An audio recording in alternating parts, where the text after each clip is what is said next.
Now, one of the things that I recently completed, and it's a big milestone for me, is I completed 3 programs in one single month.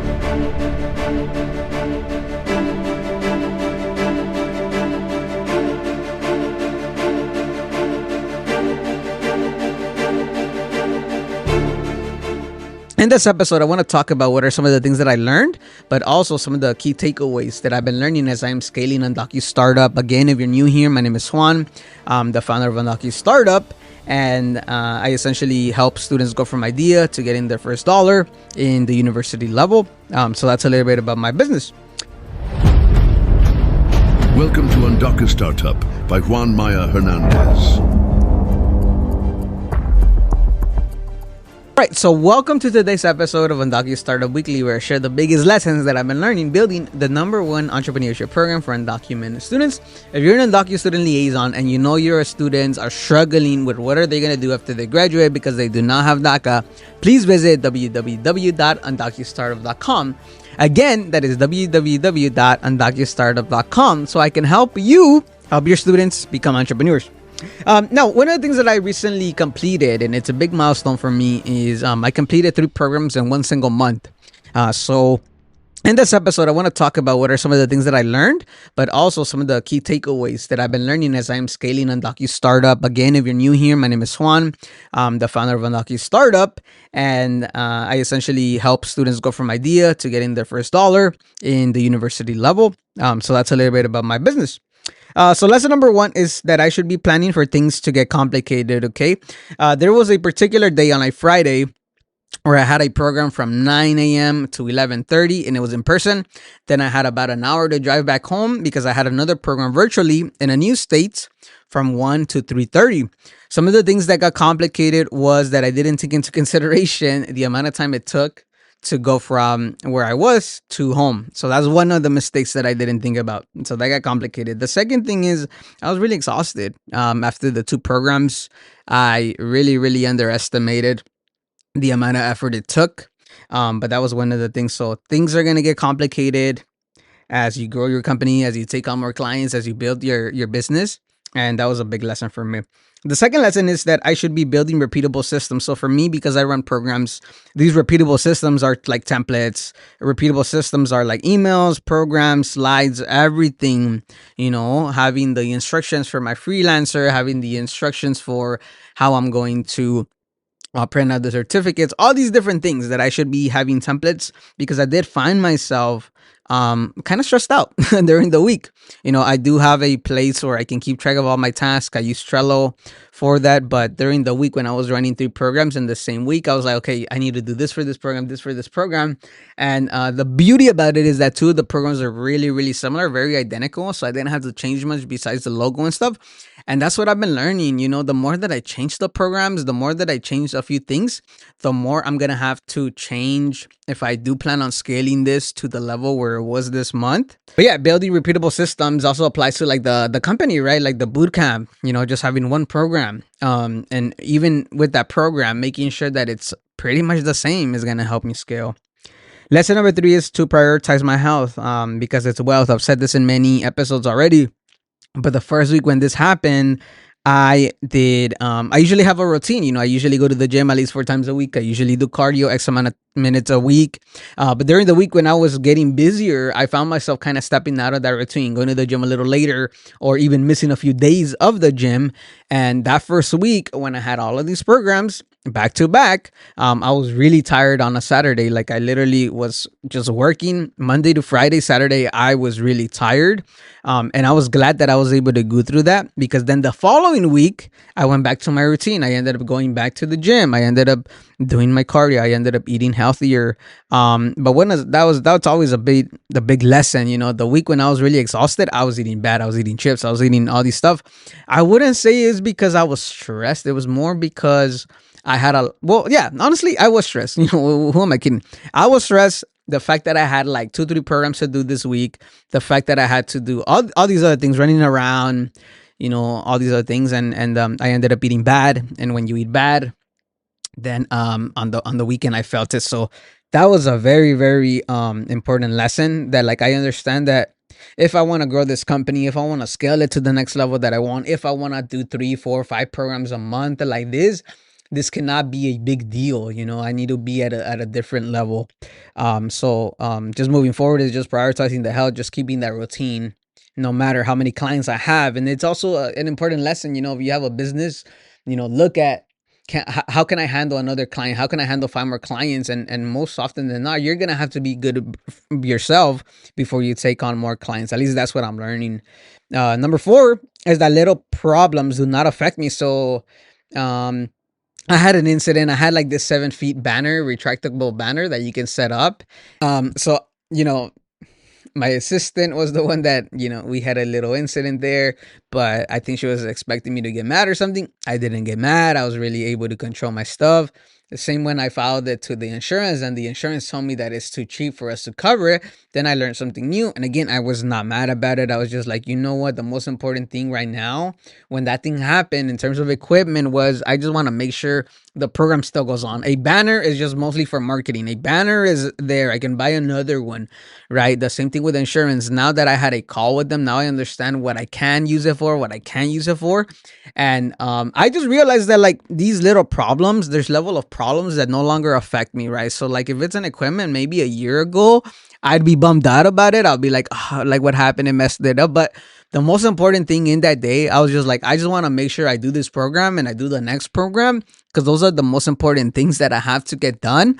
And the equipment is replaceable. It's just something materialistic. So what I found myself learning, and even with like payments, sometimes it does become frustrating when you are completing something and then it takes a while to receive your payment. So I'll give you an example, right? Like I get paid through check, and sometimes the check, when I check it through my bank account, it takes about a week for me to see it in the bank account. And then from that week, it takes about 2-3 days for me to transfer it to my personal amount of money. So in total, it takes like 10 days for me to see that money. And sometimes I could be frustrated. Sometimes I could be getting discouraged. At the beginning I was, but now little things like that, little things like equipment, they no longer affect me. So that's another thing that I learned, that like there's levels of problems, and the bigger the problem, the smaller the problem, I don't think it's a big deal. Lesson number 5 is that everybody responds to incentives. This one goes hand in hand in terms of the programs that I run. Like sometimes I've been experimenting. This is a common question that I get within the programs, is like, how do you get students to stay in the program? How do you get students to attend? What is the stuff that works? And what I've been learning is that everybody responds differently. Based on the application, students join entrepreneurship because some of them have no options, while others, they may have a really good life and they just want to make some extra money. So understanding people's motivations to join the program, understanding my clients' motivations to bring this program, helps me moving forward. And I really, really do believe, as I continue doing these programs, I really, really do believe, and I mentioned that in the past, I believe that there's an archetype to the UndocuStartup founder. I think there's an archetype. I think it's a specific type of person. It's somebody that knows entrepreneurship is a legal path. It's somebody that doesn't make excuses. Somebody that is a go-getter. Those are the characteristics. And even though right now we're at a point where we need as much exposure and brand awareness out there so people understand what we're building for, I think in the future we're really going to be focusing more on that archetype of like the students that genuinely need this. That is not so much on like, oh, it's a passion project. What I've seen is like some students really join because this is their only option. And surprisingly, when things are your only option, you tend to figure out ways on how to get there, and that's the other thing, that's the other thing. Like, that's another lesson. Lesson number 6 is how did I get here? How did I receive these three programs in 1 month? Well, it's been a year process. It's been a 12-month process. When you're building your business, and as I am learning, it's like a lot of the times when I'm sending emails, when I'm calling people, when I'm reaching out, when I'm asking for referrals, a lot of that momentum, I don't get to see if it's ever going to come to fruition, right? But when I look at the 3 programs, one came because I started a conversation November last year. The other one came because it was my first yearly partnership. And the other one came because I started cold calling and then I landed that contract. So at the end of the day, the most important thing here is like, and I remember it again with one founder that I met like about a year, 2 years ago, that he was also selling to universities, selling programs, not like mine, but like he was selling programs. And he told me, you should be always building your pipeline for next year. The thing about entrepreneurship that I'm learning there as I'm going into my third year, this is my third year, 25% of the third year is already happening, is that I should always be building the pipeline, not just for this year, but also for next year and the following year and the following year, because that's what entrepreneurship is. And the moment you stop, you are going to lose money and stuff like that. And that is scary in itself. So I got to this point, like I mentioned, one returning client, 2 new clients, 1 yearly client. And that is beautiful, you know? So essentially, the biggest takeaway here is like, if I want to be at this level, I know that it took 12 months of work. And now how do I turn those 12 months of work into 1 month or in 2 months? How can I do what I did last year to get to this point, to now have this happen every single month or do more? Because the goal has always been make this accessible to every single state possible, every university, every community college, because it's a huge problem in our community right now. So that is lesson number 6. Plan a year ahead with your business, with your clients. Try to get them back if they're not interested now. Can you get them in the future? Lesson number 7 is to choose the payment structures wisely. You know, this is one of the newest learnings that I had. Like I mentioned to you all earlier, you know, sometimes I get paid through check, and this time, and I've actually gotten paid through bank transfer in the past. I've never gotten paid in cash because I work directly with institutions, right? But I learned that bank transfer happens much faster than check. So that just taught me, like, okay, if a check, it takes me 10 days to look at the money or like for the payment and stuff.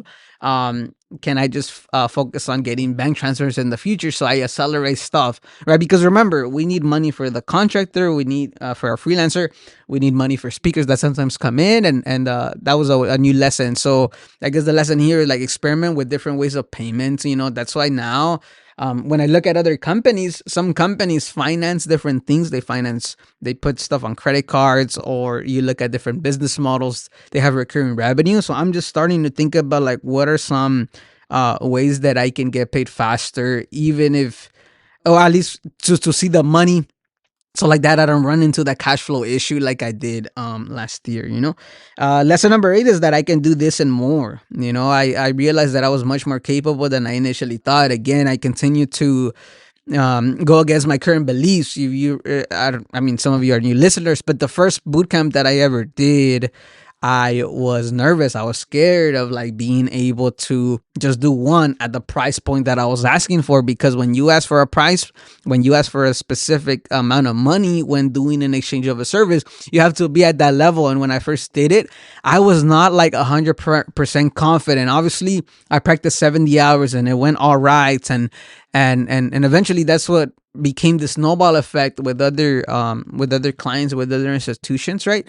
But I was questioning it. You know, if I was able to do 2-3 programs, I would have anxiety. I'd be like, oh, I don't know if I'm going to be able to do this. How am I going to perform when it's in person, when it's online? My laptop is giving me problems. And, you know, you go into this rabbit hole, but I was successfully able to complete all of these programs now. You know, now they're at the end of it. Now I'm just in the reporting stages, and we had a lot of great wins, and I'm always happy that the clients are happy, that some want to bring me back. Some they were just interested in a one-time thing. They wanted to pilot it. But at the end of the day, like, I realized that if I want to get to the next level, three programs a month should not be a big deal. You know, it should just be like a normal thing that I do. And once I get used to this momentum, and we do it most every month or every 2 months, I mean, I think I'm going to be more prepared. I understand a lot more things now. Like, I understand that if I do I understand, like, if I do a program fully in person, it takes different skill set. If I do a program fully virtual, it takes a different skill set, it takes different equipment. So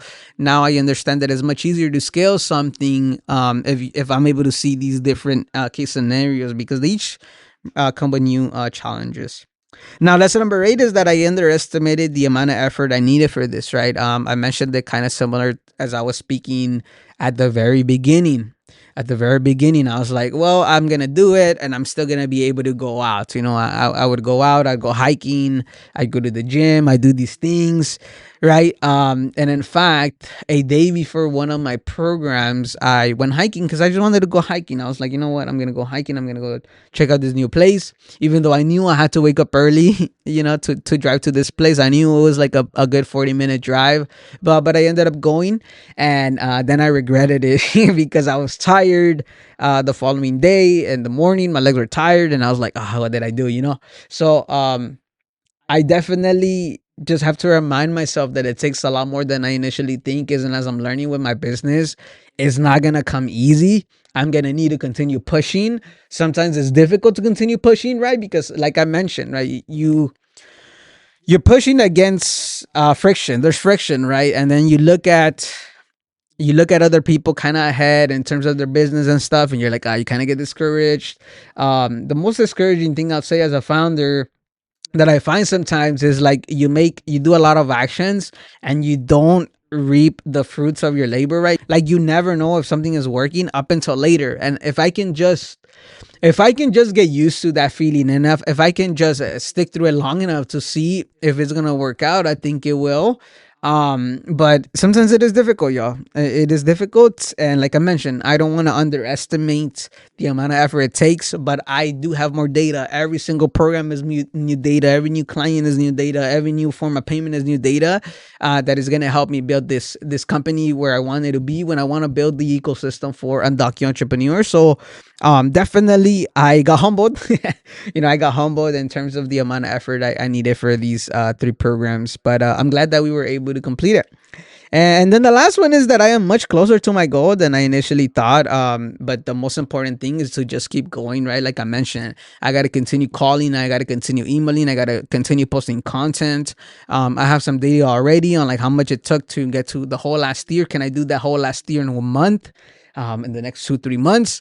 And I think if I am able to stick through that, people are gonna associate undocumented entrepreneurship with UndocuStartup. But once we get to that level, once we get more success stories, we're gonna be in a better position to build the company that we want. One student, one client, one institution, one partnership at a time, and that's the only way that I can see it. But I'm definitely closer to the initial goal that I initially set out for myself. Of the number of programs that I want to do. Obviously, I'm not gonna share, but 3 is a good step towards that, and then I start to believe it. Then I'm like, okay, this is possible. Because sometimes it's hard to believe in it, but you have to find some evidence. And this month was a great month. 3 programs. I'm really happy. 3 clients. A lot of great success stories. I'm happy with how everything is improving. And now we're looking at how can we make it better, right? Like, what do athletes do every time after a game? They look at their stats, they look at the stuff, they look at the replay and stuff. And now I was telling my media person, like, record it. I want to look at it. I want to study it. I want to make it better.